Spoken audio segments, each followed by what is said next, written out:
You are listening to the Mother of All Talk Shows podcast with George Galloway. Vote now on our poll. If you stand up in your living room and swear allegiance to the king, are you A, patriotic, or B, idiotic? You can vote on my Twitter, on YouTube, on my Telegram channel, t.me/George Galloway, or on the YouTube community poll. I want a big number on this poll, which is my intention and why I'm mentioning it right up top in the show. Apparently, we're supposed to chant in our own homes in an act of state worship, "May the King live forever." Well, I will not be doing that for a number of reasons. Secondly, I will not be watching the coronation and therefore will have no idea when I would be supposed to chant it. Secondly, it is an idea absolutely unholy. May nobody live forever. Living forever is an ungodly plea, an ungodly ambition. Everyone must live and everyone must die, including Prince Charles. And thirdly, although I could go on, believe me, I have no allegiance to the man that will be crowned king. A golden hat put on his head at a cost of £250 million in austerity-racked Britain. A man not fit to wear the crown. And that's a view held by many people. I shall go through them. But the main point is that even if he was a paragon of virtue, even if he was an Olympian model of beauty and grace and intellect, I would still regard the idea of crowning someone king of all his subjects, because that's what we are, not citizens, on the basis, accidental basis, of birth, when in fact, if Princess Anne, a much more suitable candidate for the crown if we are to have one, would not have been crowned even if she had been born before Prince Charles, on the grounds of primogeniture. The male in the line comes first. I think the idea of monarchy is an infantilizing idea. I know that many of my viewers do not agree. Many of them look across the Atlantic at the banana republic presided over by Joe Biden and say, no thanks. But that's a false dichotomy. We have no need to reject monarchy and go for an executive presidency. We have no need to go for a political presidency of any kind. We can have an entirely titular, representative head of state, but one chosen by us, not even necessarily directly, chosen by the parliament and the regional assemblies, chosen by the local authorities, chosen by a panel of 1,000 citizens. Any kind of election would be fine by me. But the idea that just for an accident, Prince Andrew, bosom buddy of Jeffrey Epstein, and under some surprising bosom buddies of Jeffrey Epstein emerging on social media, at least today, Noam Chomsky, anyone? He says it's none of our business that he was a bosom buddy of Jeffrey Epstein. I think it's in the public interest that we should know this myself. But I digress. The point is, this accident of birth system could easily have given us Prince Andrew as king next Saturday. Arise, King Andrew. Oops, he's already arisen, but at least he's not sweating. The whole idea is entirely ridiculous. But for overseas viewers in particular, let me summarize why it is likely that the man being crowned at the cost of £250 million next Saturday will be the last, will bring the increasingly discredited idea of monarchy in Britain crashing to a halt. There's a critical mass of people who don't want him, who don't feel any allegiance to him, and who would regard, therefore, any such pledge as being entirely hypocritical.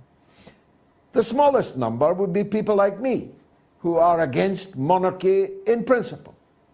But add to them the new constituencies of which I speak. First of all, this man conducted a decades-long adulterous affair with an adulterous woman who's invited her husband, who was cuckolded by Charles, to the crowning of King Charles. How's that for a crowning glory? Camilla Parker Bowles is now our queen, in defiance of assurances given repeatedly to the British Parliament when I was sitting there watching and listening to what was being said. She'll never be the queen, they said. She'll be the queen consort. Well, she was for a few months, but now from Saturday, she's the queen. She ain't no queen, bruv. She cheated on her husband for decades, and Charles cheated on his wife for decades. But although Mr. Parker Bowles has survived, maybe even relieved, to be shot of her, no such luck accompanied Princess Diana. She was driven mad by this adulterous affair. She tried to commit suicide. It destroyed her. And she was killed in remarkable circumstances. I believe indirectly related to the way that Prince Charles, as he then was, treated her. So everybody in Britain that loved Diana, and believe me, that was many more millions than ever loved Charles, cannot accept Camilla Parker Bowles as their queen, and cannot accept the man whose conduct indirectly led to the death of Diana as their king. There's another new constituency. As it's turned out, although I have always known it, Prince Charles is a globalist stooge.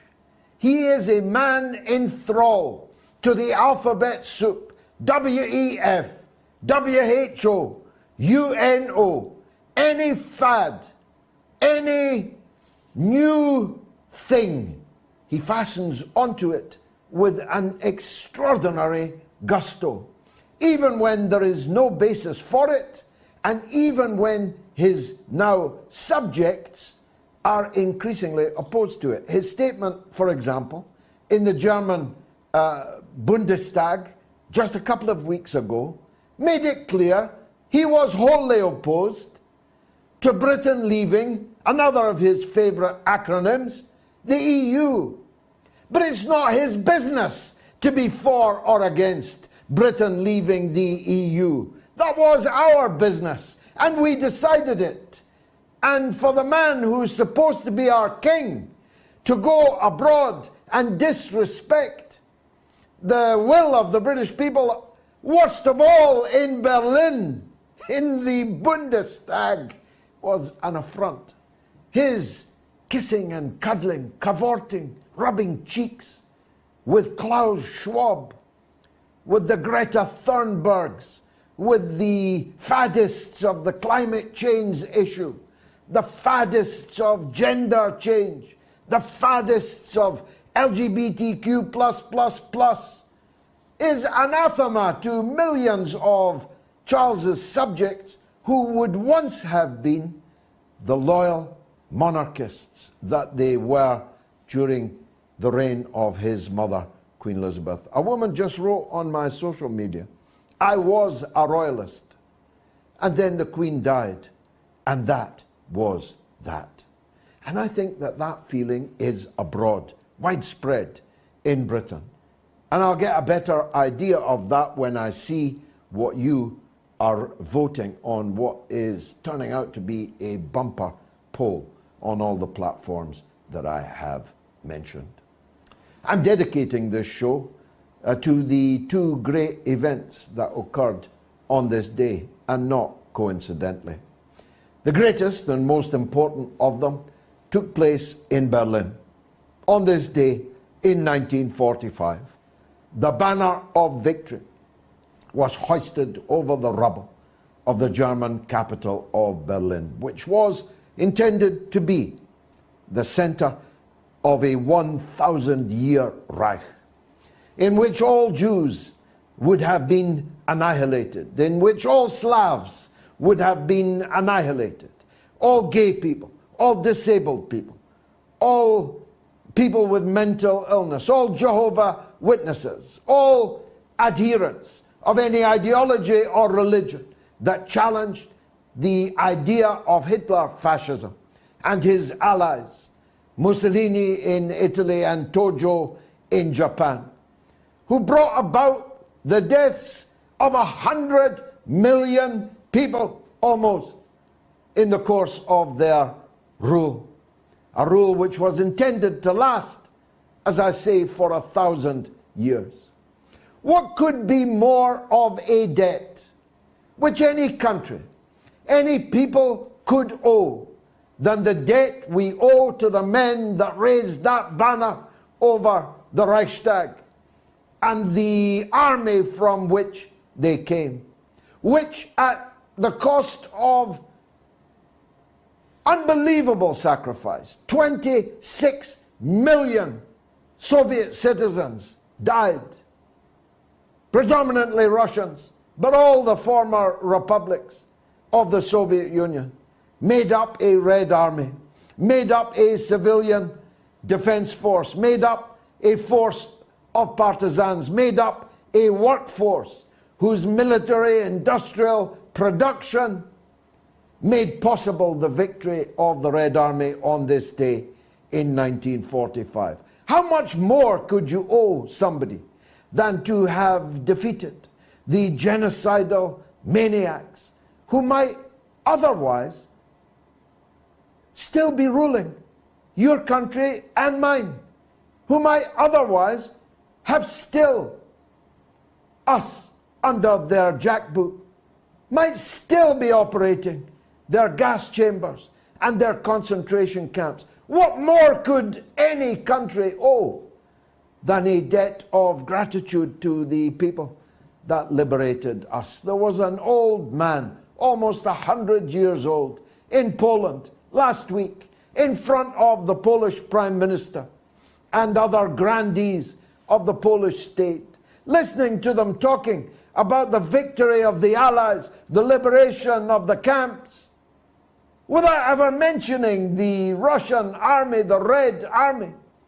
So he, when the microphone was passed to him, as the last remaining survivor of the Warsaw Uprising, when the Jewish ghetto rose up against the fascist beasts that massacred 4 million of them, Jews and non-Jews in Poland. 4 million had been massacred.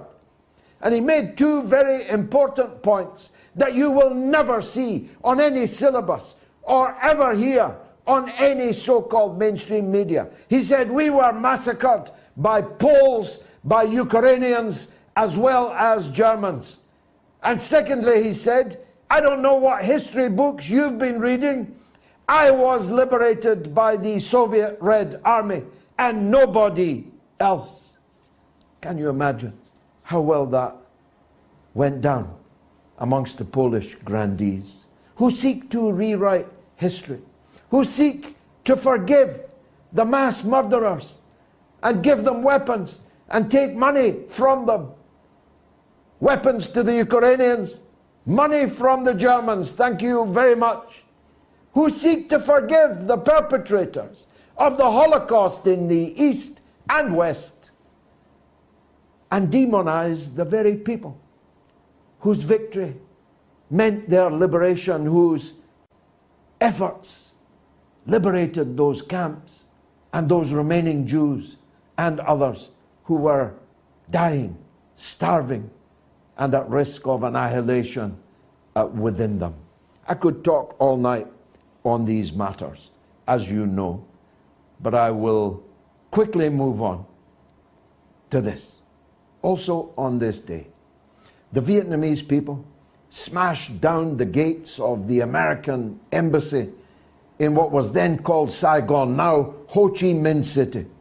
Smashed down the gates. The American diplomats, journalists, so-called, and other factotums were escaping from the roof in a helicopter, many of which fell from the sky, so many were on board. And so many of the factotums were kicked into the dust and told their services to the United States Empire were no longer required. This victory of Ho Chi Minh, General Giap, and the millions of women and men, fighters, in the North Vietnamese army and in the Viet Cong in South Vietnam, is one that so many of our people now know nothing about. It was my bread and butter. I followed it hourly every day of my young life. This victory on this day in 1975 was the happiest day I can recall in my entire life. Yet so many have forgotten it. Not least in the United States of America, which is hardly surprising. They've forgotten the truth about the Second World War. They've forgotten what happened in the Korean War. They've forgotten what happened in the Vietnam War. My goodness, they've even forgotten what happened when the Taliban routed them just 2 years ago and they had to steal from the country like thieves in the night. I'm talking of thieves in the night. The Scottish police have intensified their investigation into the ruling party in my country, the separatist, nationalist, so-called Scottish Nationalist Party, have intensified their investigation, now widened it into something so dark that if established, if it leads to charges, if it leads to a conviction, it will be the death of that nationalist party and hopefully the death of their hateful, narrow-minded bigotry. It's this. The police are investigating whether or not people who left millions of pounds in their will, well-meaning people, who left money in their will to the SNP, thinking they were doing something good for the cause they believed in, separate independence for Scotland, may have had that money falsely used, may have had that money criminally purloined. It is leading now the Scottish national media, in the newspapers, not yet on the television, they'll be last to report it. But in the Sunday Mail, Daily Record, the Scottish edition of the Daily Mirror, Sunday Mirror in Scotland, they've got the receipts. And my goodness, how damning are they? Because if true, what this represents is grave robbing that Burke and Hare might have had the grace to be ashamed of. Fasten your seatbelts. I told you, it's going to be a bumpy night. It's the mother of all talk shows, after all. You are listening to the Mother of All Talk Shows podcast with George Galloway. According to Bloomberg, 40% of the world's economic growth this year will be produced by China. China's current growth rate for this year is almost 5 times, more than 4 times greater than that in the United States. And of course, in many other countries, it isn't growth at all, but recession that we are looking at. Prices in Germany rose by 17% in the last month. 17% supermarket prices. And that was down from 25% the month before that. Wages in Germany, of course, are not rising at either 25 or 17 or half of 17, perhaps a third of 17. Who knows? the standard of living of the people, of the countries that are doing the sanctioning of Russia and threatening sanctions against China is plummeting. Unemployment rising, underemployment booming, wages slumping. How different to the situation in China. In fact, the only thing that we are competing with China in is the number of warships that we are dispatching to the South China Sea, to the Straits of Taiwan, where incidentally Taiwan has just officially gone into recession. I can safely say that the most popular of all the guests we have ever had from China, Lee Jingjing, is that favorite, and I'm glad to say she joins me again now. Lee Jingjing, welcome back to the mother of all talk shows. It just seems like yesterday you were showing us around these temples, and we had such a wonderful Moats show from Beijing. Now memories that will be treasured forever, but the stories that we talked about go on and on, particularly the Taiwan one. The issue of Taiwan has now been elevated in Western discourse, official discourse, and their state-controlled media into an existential one for us. Borrell, the EU foreign minister, last week demanded that European countries send their navies all the way to the Straits of Taiwan to patrol it, because more or less, he said, that has become our border. The European Union's border has become Taiwan. How do Chinese people see all this build-up? Hi, George. Yes, so good to be back on your show. So before I answer a question, allow me to send holiday greetings to you and everybody who is watching this program, because Beijing time is few hours ahead of UK time. So I'm officially on May the 1st, which is International Labour's Day. So I would like to wish you and the Workers' Party of Great Britain and all the working class who is watching Moats, and everybody who is watching Moats right now, a very happy International Labour's Day, very important day as well. So we have a holiday, national holiday nowadays. Everybody's traveling. So I just want to say that to everybody before I answer the questions. And about Taiwan, and you can see the Western alliance is is impatient. Like every time you hear China and the U.S. will be at war over Taiwan, and they always have a specific time. They're gonna be at war in 2025. They're gonna be at a war in 2027. And I'm just curious, where did they get the specific time? Because China never mentioned a time. Every time it's coming from the Western politicians, US politicians, European politicians, even though they are thousands of miles away from the Pacific, from this border. So, I mean, just a few months ago, I discussed with my friend from Taiwan and some friends from Chinese mainland as well. And every time they predict a war either in 2025 or 2027, they are not just feeling it, they are actually planning it.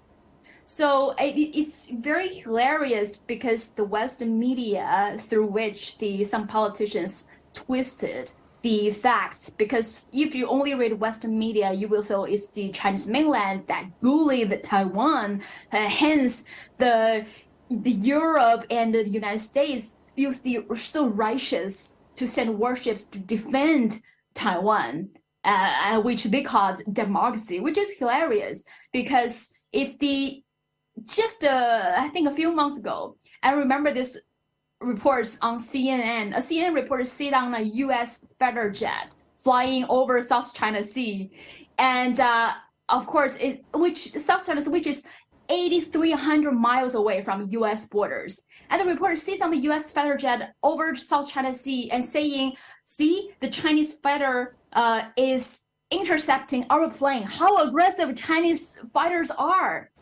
They don't even realize how hilarious that sounds. Why are you over here? And probably many people, if you they don't know the geography between Chinese mainland and Taiwan. Chinese and Taiwan, mainland and Taiwan is so close to each other. The shortest distance between the two parts is actually 133 kilometers. So you're literally in our borders, in our sky. You cannot send warships over our border and not expecting some reactions from China. And we also have to, don't forget, over the past few years, through Western-sponsored think tanks, organizations like NED, millions of US dollars dumped into Taiwan and brainwash local people, trying to rewrite the history, tell the local people, you're not Chinese, even though they're speaking Chinese language, practice all the Chinese customs, they're trying to rewrite the history. So even though sometimes the local people in Taiwan think we're different from the Chinese mainland, we favor the United States, is that really what they think? Is that they're really their own thoughts, or the millions of US dollars dumped into this island and brainwash the local people what to believe? Well, money is one thing, of course, but weapons and military personnel are now being dumped into what is a part of China, at least according to the British government, the US government, all Western governments, the United Nations, etc. All of them accept that Taiwan is part of China, at least on paper. But their actions speak louder than those words. And now we have 200 at least 200 American military trainers. That's how it all began in Vietnam, of course, with the dispatching of American military trainers, which became an army so vast that 58,000 American servicemen were killed in Vietnam in the course of not 20 years. So they've put these trainers now in Taiwan. They're supplying ever more sophisticated weaponry, including cruise missiles. They're openly calling on each other to send their warships to the region. As you say, these are not so much predictions of war in 25 or in 27, but determinations that they are going to have a war with China. Does that make the Chinese people nervous? And is there a countervailing force that says, well, if they're going to make war on us in 2025, maybe we better take whatever action is necessary now in 2023? So I can assure you, Chinese people, they definitely want reunification with Taiwan. The peaceful reunification between Chinese mainland and Taiwan is always the ultimate solution, ultimate goal for Chinese people. And it's hilarious because Western media, some politicians keep trying to describe Chinese government as the irrational one, as the one that forced unification through violence. Actually, no, the government is very restrained, is very always, if you read the Chinese government official stance, is always put peaceful reunification as the ultimate goal. If you ask random Chinese people on Chinese mainland, they want reunification tomorrow. That's like, why are they, some of them, if you go around on the street talking to local people, they're like, we cannot wait anymore. So why are you letting these people doing this to Taiwan, which is our territory? We've been through enough the humiliation. And many people in the West probably don't realize that the island, Taiwan, is probably the last symbol of the century of humiliation for Chinese people. It was taken by the Japan during the colonial times, and that forced the decades-long separation from the mainland.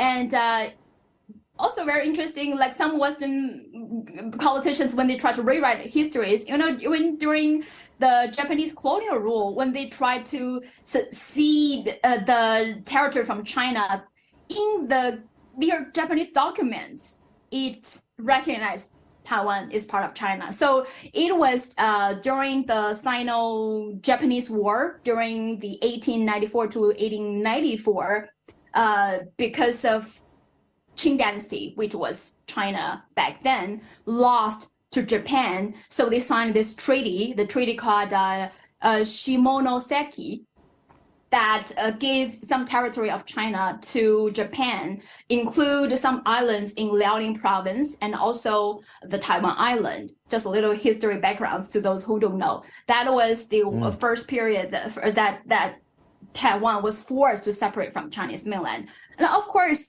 then because of the civil war between CPC and KMT, Kuomintang, Chiang Kai-shek, the then leader of the Republic of China, fled to Taiwan. But even when he fled to Taiwan, he never wanted independence. He was fighting with CPC, who is the rightful government, represents China at the global stage. Chiang Kai-shek wants Taiwan, where he fled to represent whole China at the international stage, which is ridiculous because the majority of China's population is on the mainland.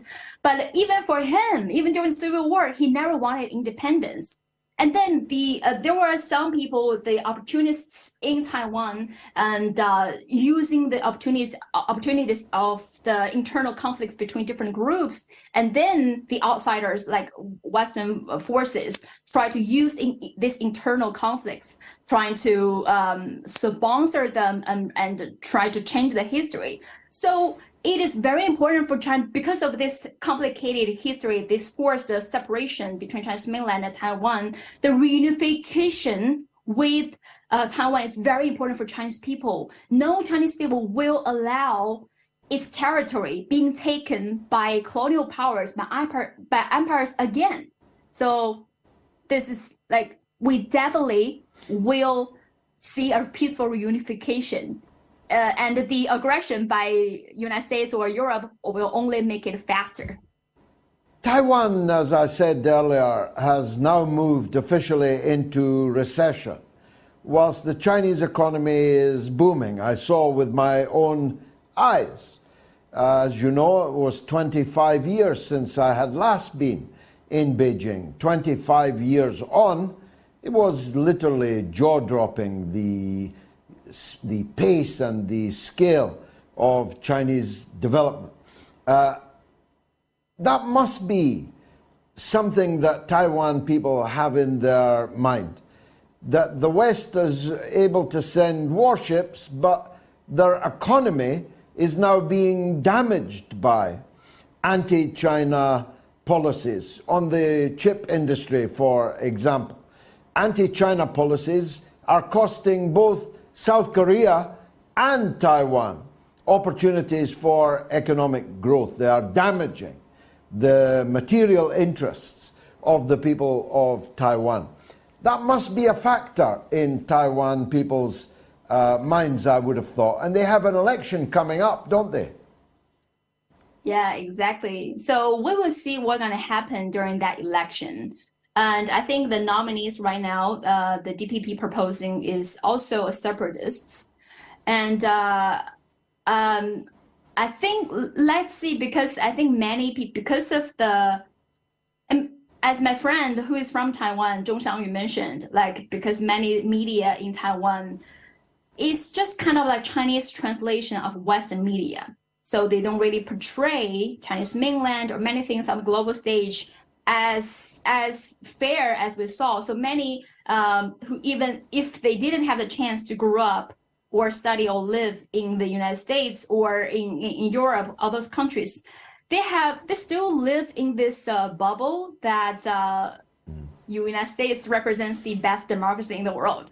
So and also their mindset, their impressions about the Chinese mainland is so backwards. Sometimes we in the mainland laugh about some programs in Taiwan, just so ridiculous. Because some of the politicians in Taiwan that say, Chinese people in the mainland is so poor, they cannot even afford eating this boiled egg. 茶叶蛋 is very Chinese typical dessert. It like boiled the chicken with tea, but very tasty. But it's very cheap snack that we eat at breakfast. So even a few years ago, they're like, like Chinese mainland people, they cannot eat that, they cannot eat that. And just a few weeks ago, probably 2 weeks ago, a program said, the high-speed rail, the train don't have a back support on the train.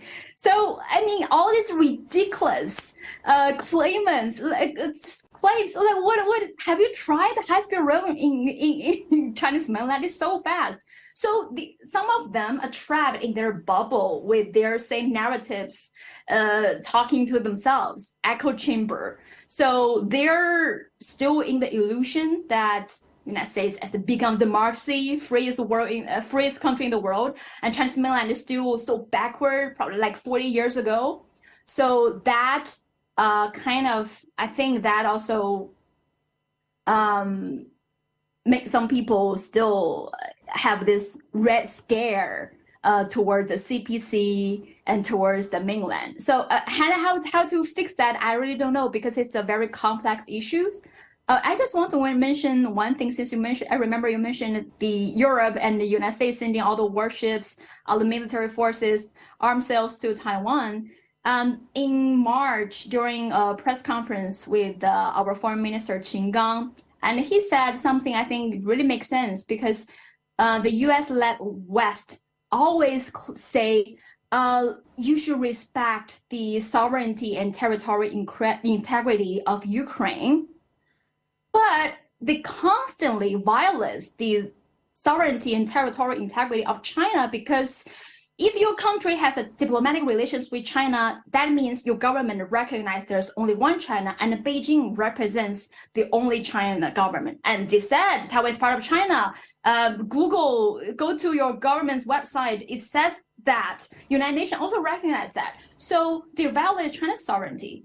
And also, United States keeps warning China to not send weapons to Russia. Well, in fact, they constantly sell all kinds of arms to Taiwan, shitty arms to Taiwan.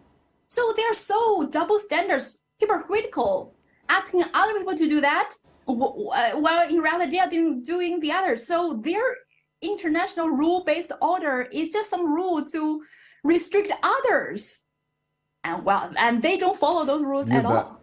You bet. Thank you very much, Lee Jingjing, for reappearing in front of our eyes on the mother of all talk shows. Let's not make it long before you are back. Very much obliged to you.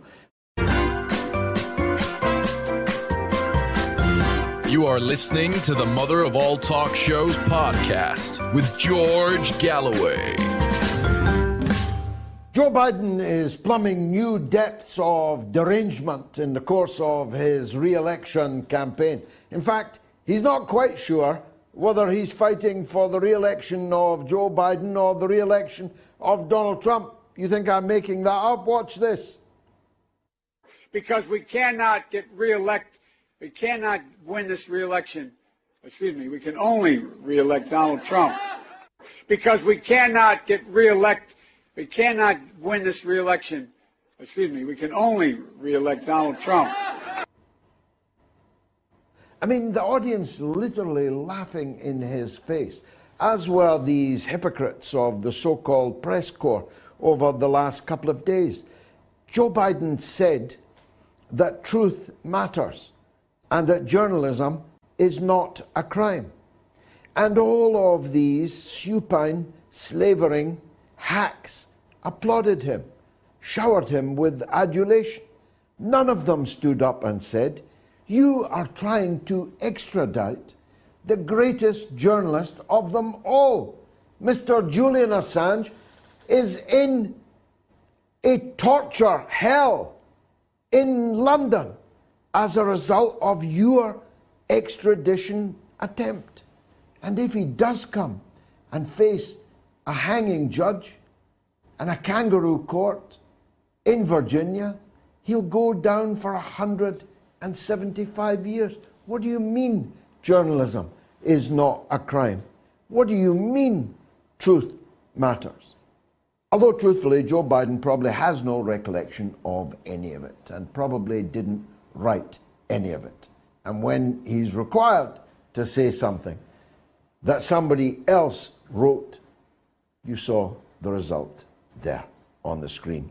Who better to give us his overview on the current state of American politics than the US-based political analyst, host of The Dive, and all-round, all-American guy, Jackson Hinkle. Jackson, welcome back after some time onto the mother of all talk shows. I don't know if the American people know just what a figure of fun Joe Biden is becoming. I'm not sure if it's fun or tragedy or both. Do the American people know that? You'd hope that they do, but there's a lot of Americans who still claim that they would support Joe Biden in a 2024 candidacy, which is just insane. But less and less Americans support Biden as the days go on. And I don't think it has anything to do, unfortunately, with his mental decline, because that's been apparent for years on end before he even entered the White House. I think it has to do with the decline of the state of our country. It has to do with the fact that he is responsible for the Nord Stream bombings. It has to do with the fact that he's taking us to war with not just Russia, but China as well. And, there's been a series of pretty damning leaks that have come out over the past several months surrounding his son, Hunter Biden, and these Twitter files and what the Biden administration is doing to censor everyday Americans. I think that's what's turning the tide. But for me, of course, the mental decline is reason enough to not give him a first or second chance to begin with. Yeah, I mean, before we leave that point, and I agree with you, it's not the only point, but before we leave that point, this man is, at least nominally, in control of thousands of thermonuclear weapons. He has the power not to declare war, but to start war, and is the commander-in-chief of an armed force on which as much money has been spent as has been spent collectively by the next, I think it's 16 countries in the world. That makes him capable of ending the world, and he's not really capable of being sent out safely for a loaf, or as my good friend Lionel puts it, would you let Joe Biden drive you home from the airport? And if the answer to that is no, why are you allowing him to be in charge of the fate of the world? Yeah, I wouldn't let him drive me home from the airport, and I wouldn't let him babysit my kids either. So there's two things that I think are pretty stark problems with the president of the United States. But and he's at the White House press corps dinner. He's making jokes this week about how he doesn't take questions from any of them. And anytime he gets before the press, he just smiles and walks off before they have any time to ask him questions. So it really is insane. And I don't think it's going to end anytime soon. I think, obviously, as with age, it's sad, but as the days go on, he's going to deteriorate more and more and more. And that's why he's definitely not going to be having any debates with, Robert F. Kennedy Jr. or Marianne Williamson. Think what you want of these individuals, of these candidates, but they deserve a debate, I think. I mean, we live in a country where this sort of thing is treasured. And Robert F. Kennedy Jr. is definitely bringing up some pretty good points. Unfortunately, the Biden administration is not only refusing to debate him or Marianne or any other candidate, but the Biden administration appears to be influencing not just big tech, but also now mainstream media cable companies to censor his opposing candidates like Robert F. Kennedy Jr., which is illegal and unconstitutional. And it's just very troubling for the future of our country. Yeah, we'll come back to RFK if we can, but you mentioned, and I do see her name now, Marianne Williamson. Forgive my ignorance, I know nothing at all about her, and I'm sure that I'm not the only one that's watching that doesn't. Give us a kind of pen picture of who she is and what she stands for. Personally, I'm not a big fan of Marianne Williamson. She's a woke warrior, and she's, I would say, tantamount to like the equivalent of Bernie Sanders today. Once, champion of all things that seem to be good, but now has just proven to be an utter fraud and a tool of the Democratic Party and the deep state. I think the only reason why she's running is so she can sell more of her books. She has books that she's trying to sell. Not many people are buying. But, it's sad because these are the people who a couple years ago were saying we need to oppose war in the war state. And now they're saying we're not sending enough money to Ukraine. And, I think we should be concerned about Taiwan next, Well, let's draw a veil over Marianne quickly. I wish I hadn't asked. RFK, on the other hand, he's hitting some bull's eyes, on issue after issue. He is managing to be a bridge, managing to unite people that would have regarded themselves as being on the left and people that would have regarded themselves as being on the right. That's quite a formidable talent, isn't it? It is. Over 50% of Democratic voters say that they have a favorable view of RFK Jr. It looks like he's polling at about 18% right now. Marianne Williamson's polling at 16%. Joe Biden seems to be claiming the rest of the votes. And that's much better than I think a lot of people assumed RFK Jr. was going to be doing right out of the gate. Not only that, but the famed American political strategist Roger Stone put forward the idea of a Trump-Kennedy ticket in 2024, which I think is very interesting. As with any candidate or any person, I can't say I agree with them all the time on everything. And even some of the issues I hold most near and dear to my heart, the guy doesn't perfectly align. But when you have a candidate for president polling at 18% in a primary who's saying that he wants to close down all of the foreign U.S. military bases, I think we have over 700 of them. And he says that he wants to take down big pharma and, remove their ability to completely control the press in this country. I think that should be celebrated. Now, on the subject of press and media, there have been, of course, quite seismic events. I was ruminating on them earlier today with an important media guy. This sacking of Tucker Carlson, a man who was regularly turning in with every show, 3 million audience, in other words, a little over double our audience on the mother of all talk shows. He was getting paid $1.6 million a month for his achievement. I'm not paid that for mine or anything at all. But he was in the small whirlpool of American television audiences nowadays, a big hitter. And he was scoring these numbers because he was, on some subjects at least, not just telling the truth fearlessly and eloquently, but telling truths that would not be allowed to appear anywhere else. And lo and behold, hey presto, are now not allowed on Fox News. He's been sacked, but he took to Twitter to speak to us next. And 65 million people, not 3 million, 65 million people. Are we witnessing the death of terrestrial TV, do you think, Jackson? Well, if there's no one interesting on the mainstream media and the corporate press, then of course it's the death of it. After they fired Tucker Carlson, and some people are asking the question, was it truly a mutual departure of Tucker's absence from Fox News? No, he was fired. He was let know 10 minutes prior to being fired that this was the decision that Fox executives had made.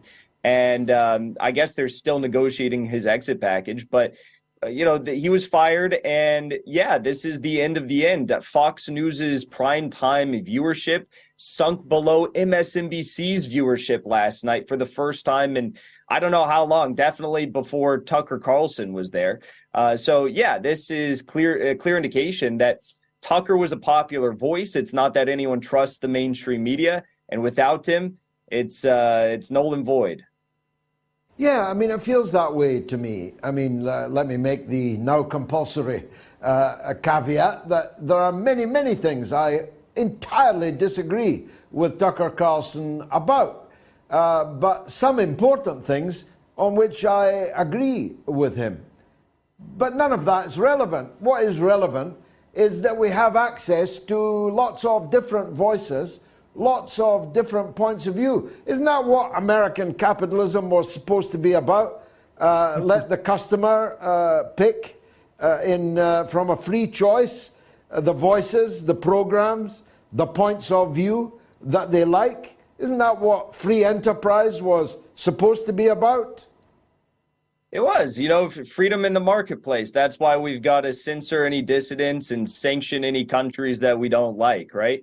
But Tucker, Sergei Lavrov, the foreign minister of the Russian Federation, he spoke at the United Nations in New York City last week, and he said that with Tucker Carlson gone from Fox News, it's not only very troubling, but it's clear that without him, there will be a severe loss in the diversity of views held in the mainstream press corps in the United States. And that's not because Tucker carried with him a lot of other co-hosts on Fox News, of course, that carried the same line or echoed the same points.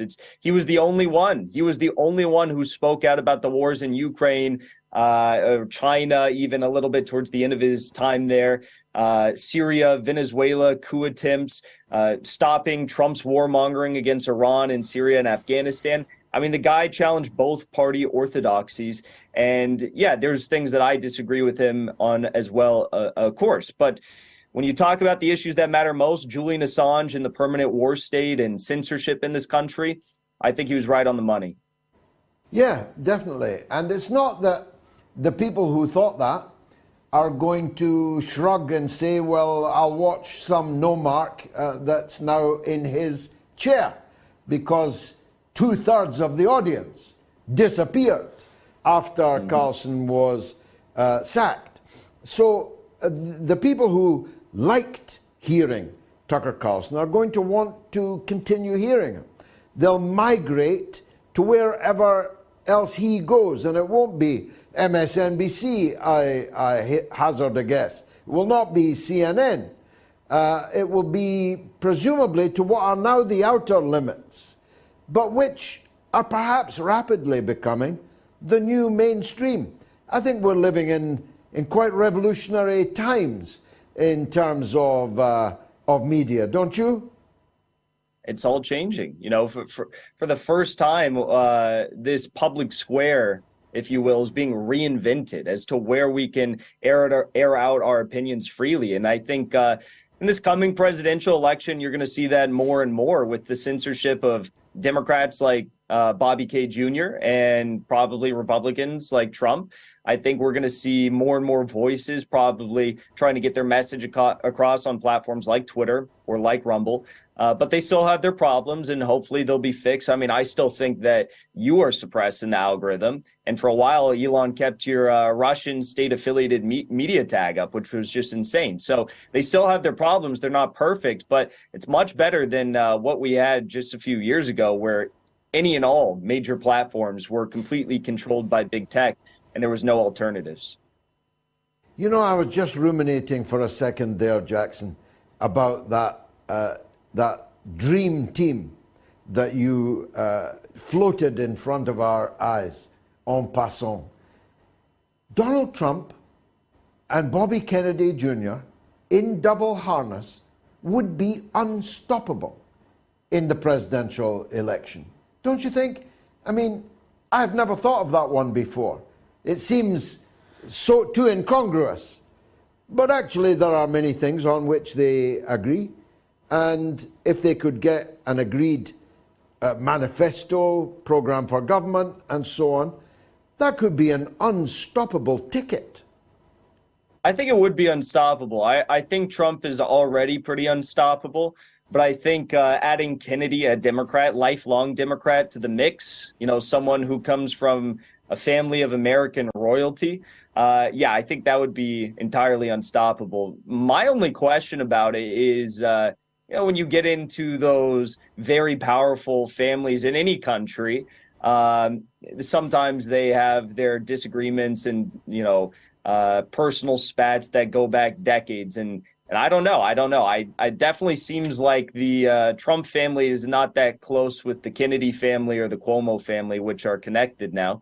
But we'll see. Maybe they'll put those those spats aside and choose the greater good for our country and unite, I think it would be pretty beautiful. If Trump were to promise to reopen the Kennedy files, who killed Jack Kennedy, who killed Bobby Kennedy, which I actually sent Trump a letter during his presidency encouraging him to do, that would put the cat amongst the pigeons and might even be an incentive to Bobby to hook up with him in double harness in an election campaign. I could talk to you all night. Jackson Hinkle, thanks for joining us on the mother of all talk shows. Been a pleasure. How's the poll doing? If you stand up in your living room and swear allegiance to the king, are you patriotic or nuts? Are you patriotic or idiotic? Well, 12,571 people have voted. The polls are still open. Get your vote in now, but it's not looking great for the Patriots.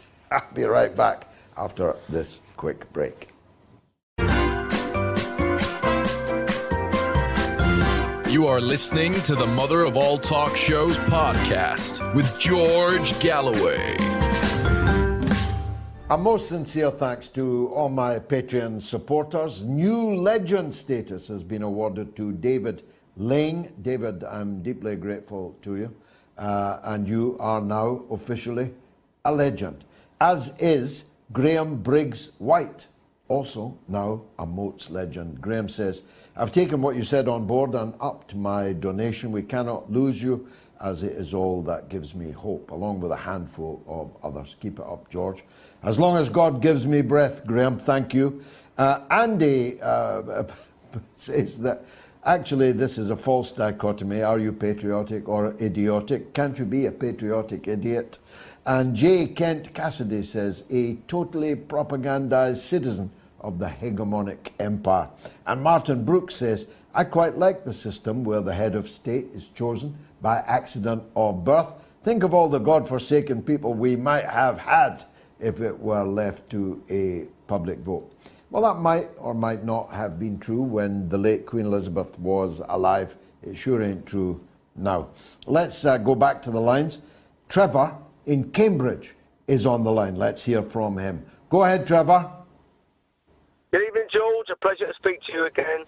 Tonight, I want to speak about Sudan because I don't think what people are realising is Sudan is basically going to be the next Ukraine. We've moved on from Ukraine. Ukraine's going to lose this conflict. It's no longer a use to the Western powers. We're now moving on to Sudan. Now, the interesting part about Sudan is that not many people know that South Sudan gained independence in 2011 with the help of the Americans. Now, so this was separating. Well, this is your classic divide and conquer rule. So the South has been segregated and given its liberty, and they're basically black African of Sudanese. So the North territories are now controlled by the Arabians. Now, what the Americans have done, they've pitted two generals, the number one and number two, against each other in order to further segregate Sudan, because Sudan has got a bank, a small bank on the Red Sea, where Russia wants to make a port, and they've got organisation between the Saudis and the Russians to create a port. Now, this is on a strategic waterway. So what you've basically got is the chess players from around the world that are trying to position their armies, their infrastructure, their economies to get the best routes and trade routes possible, and etc. What you've got at the moment in Sudan, which nobody's really talking about, is the fact that the Americans are causing the civil war in Sudan now between two generals that are aligned with each other to fight in Yemen on behalf of Saudi. So this is how aligned these two generals are to the West. So what you've got is the South being segregated in 2011, the North now being separated into two separate fighting factions, and it's all because the West are dominating this region because the Russians want a port on that on the Red Sea. So, that's not the only reason, Trevor, but it is an important reason. I must contest one or two false dichotomies that I think you made in your otherwise excellent telephone call. First of all, the vast majority of Sudanese are black Africans. Some of them have Arab blood, some of them don't, but all of them speak Arabic, all of them are Africans.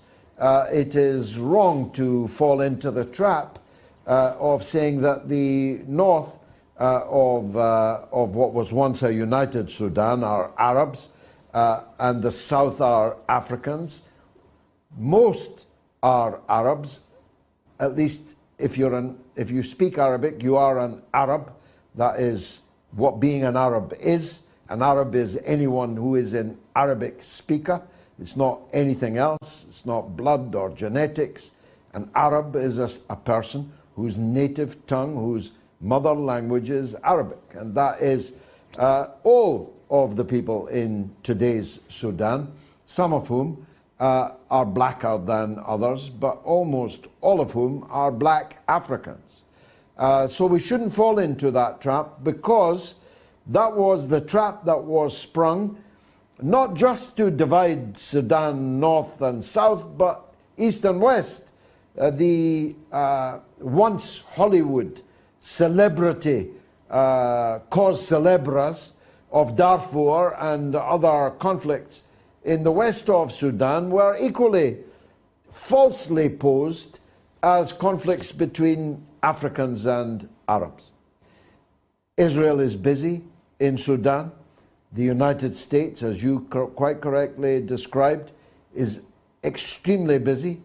They are extremely opposed to Russia having any kind of military presence on the territory of Sudan, but very much in favor of themselves having as much a presence as possible. The hypocrisy knows no bounds. The two generals that are fighting, you're right. Neither of them is my cup of tea. I have no dog in that fight between these two generals. But the reality is that the United States fomented this civil conflict. Victoria Nuland visited. If Victoria Nuland comes to your country, be ready for civil war.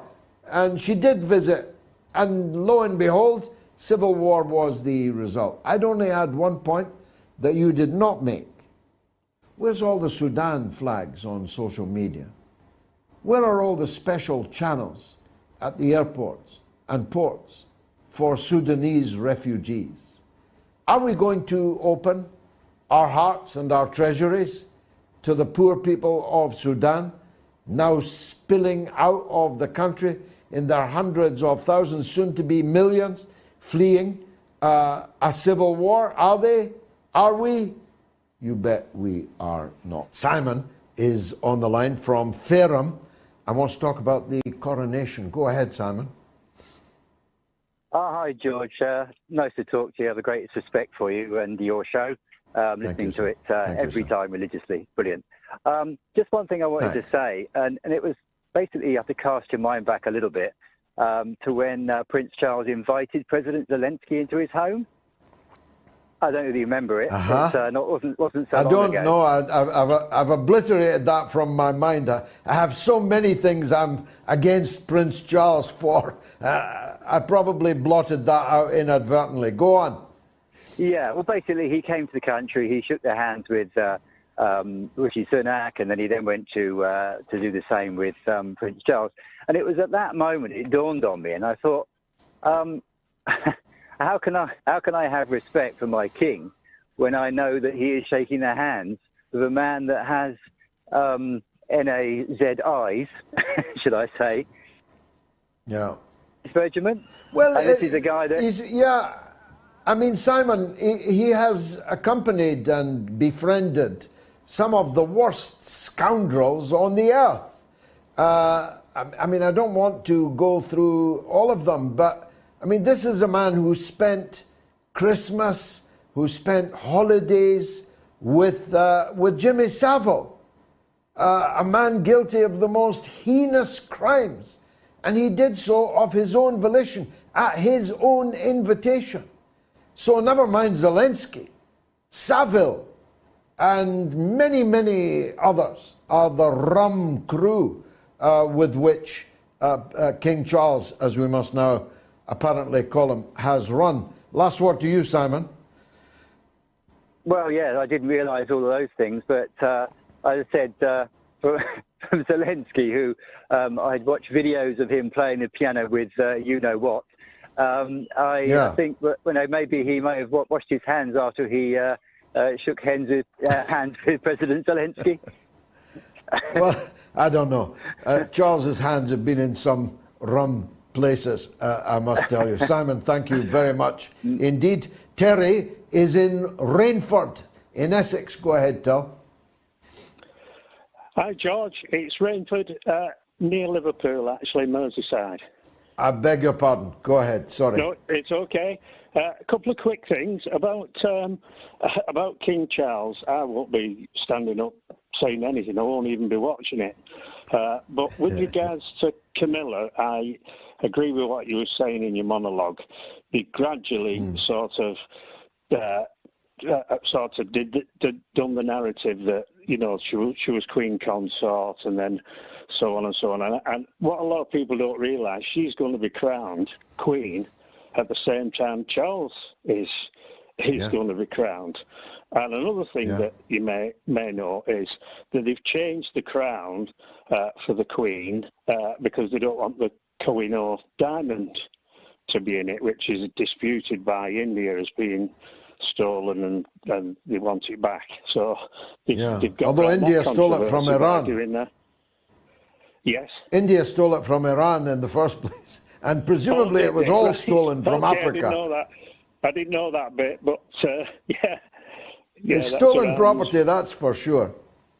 No, you're right. And by the way, Terry, I was sitting in Parliament when assurances were required. I remember a Labour MP then, now a Liberal Democrat councillor, Andrew McKinley, who for some reason was a fanatic about this subject, relentlessly questioned government ministers on how we could possibly have, as Queen, somebody who had conducted an adulterous relationship with the next king, whilst both of them were still married, and she could become the Queen. And we were repeatedly assured she will not be the Queen. She will only be the Queen Consort. Bad enough, you might think. But now, with the wave of a magic wand, we're supposed to call her the Queen. Well, I'll never call her the Queen. I had too much respect for the actual Queen to call Camilla the Queen. Over to you, Terry. Yeah, I agree with that, George. And what I was going to say as well about your monologue, wasn't Diana's accident very convenient for Charles? Well, I wouldn't be one of those suggesting that it wasn't an accident, but it definitely was. It cleared the path for what we're seeing now. As I said at the beginning, Terry, I'm against all of them, all royalty. And even if they were wonderful people, blameless and brilliant, I'd still be against this system. But when you've got a guy conducting himself in the sordid way that Charles did, driving his wife mad to the point of total distraction, attempted suicides and the rest, by openly cheating on her from more or less day one of the marriage. What kind of dishonesty is involved in that? And if he's that dishonest, how can he be our head of state? Or is that a requirement to be our head of state, that you be a liar and a cheat? What do you think? Yeah. Well, it goes back to Edward VIII and Mrs. Simpson, they sort of did exactly the same thing, and then they caused it up to the Nazis for Indeed. And they wanted this. But at least they got drummed out. At least they got drummed out. Mrs. Simpson was never called Queen Simpson, but we're being asked to call Camilla Parker Bowles, as she'll always be to me, the Queen. I won't do it. Terry, thanks for that excellent call. A couple of YouTube comments. Matin Malaga says, as a staunch Iron Lady supporter, that's Mrs. Thatcher for you, I never thought I'd see the day I would be subscribed to the channel and thoroughly entertained by George Galloway. Strange times we live in. Well, my dear friend, as Mrs. Thatcher herself said, it's a funny old world. Last call is Fadiq in Nigeria on China. Don't say we're not a global university of the airways. Fadiq, go ahead, sir.